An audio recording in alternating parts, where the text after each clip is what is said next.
Olá a todos, aqui é o Lucas Ribeiro, do meu lado o Marcelo Ornelas. A gente está aqui para falar sobre como o fundo se desempenhou nesse primeiro mês de 2020, em janeiro. A gente vai comentar um pouco sobre como nos comportamos, como a gente olhou o mercado e como a gente está vendo um pouco o cenário daqui para frente. O mês de janeiro teve como característica a volta da volatilidade, assim, foi a primeira queda que a gente teve mensal depois de 4 meses consecutivos de alta, então o índice Bovespa caiu um pouco mais de 1,6% nesse primeiro mês de 2020. Compondo um pouco dessa performance do Ibovespa no mês de janeiro, a gente pode entender que a queda foi basicamente motivada pelo complexo de commodities e de bancos.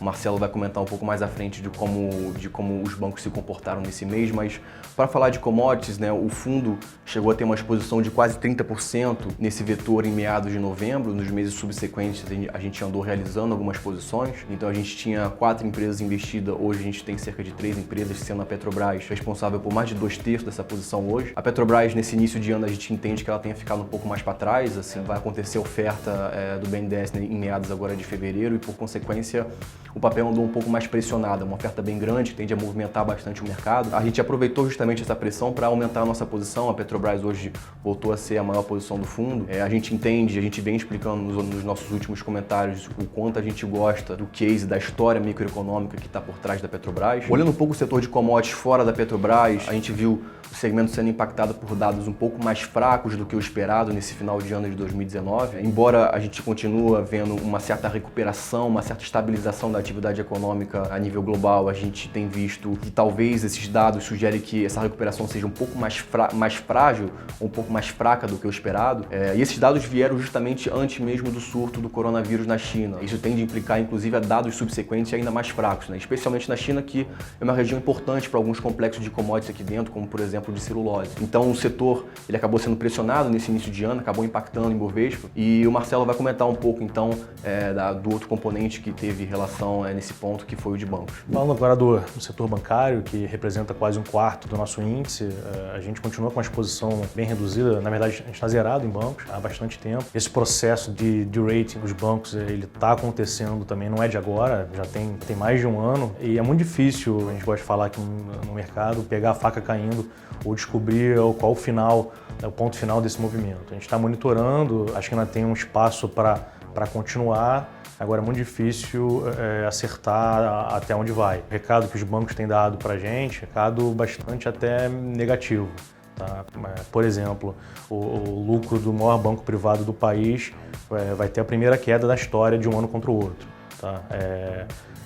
A gente está cético ainda, o mercado está cético com a rentabilidade dos bancos nesses patamares elevados, e a dinâmica não só de fluxo de dividendos com a redução de capital e aumento da alavancagem natural deles e pela própria característica da carteira de crédito, deixa a gente um pouco mais preocupado com a trajetória daqui para frente. De novo, assim, é um processo que já dura algum tempo, não sabemos até onde vai, mas como ele é muito relevante, o índice, como eu falei, é 1/4 do índice representado por bancos, mas contribuiu com a queda, na verdade, do índice no mês. Bom, tirando commodities e bancos que atrapalharam o índice no mês, a gente continua vendo os outros setores da Bolsa sendo beneficiados por um fluxo muito grande de entrada de dinheiro na Bolsa no mês de janeiro. O mês de janeiro é clássico de entrada de recursos, e os setores, principalmente ligados a consumo discricionário, foram os que evoluíram bastante. Tá? A gente aproveitou esse movimento, foi muito curto, muito rápido, para zerar algumas posições dentro desse setor que a gente já vem tendo bastante dificuldade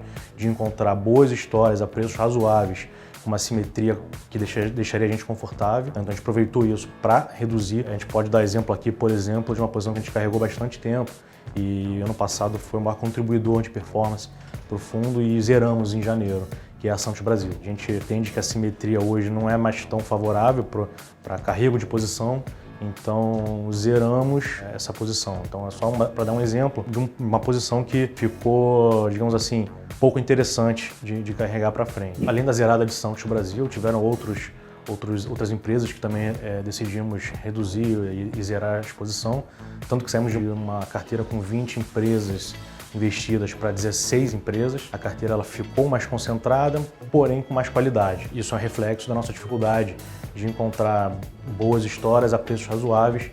E então daqui para frente a nossa postura em relação à composição de carteira e preços está tomando essa forma. É natural vermos hoje e para frente a intensificação desse movimento, de mais concentração e menos nomes investidos. Bom, obrigado por terem assistido o vídeo até aqui. Espero que tenhamos conseguido colocar de forma clara os pontos referentes ao mês e ao ano também, como é que está a construção da nossa cabeça e cenário para o ano.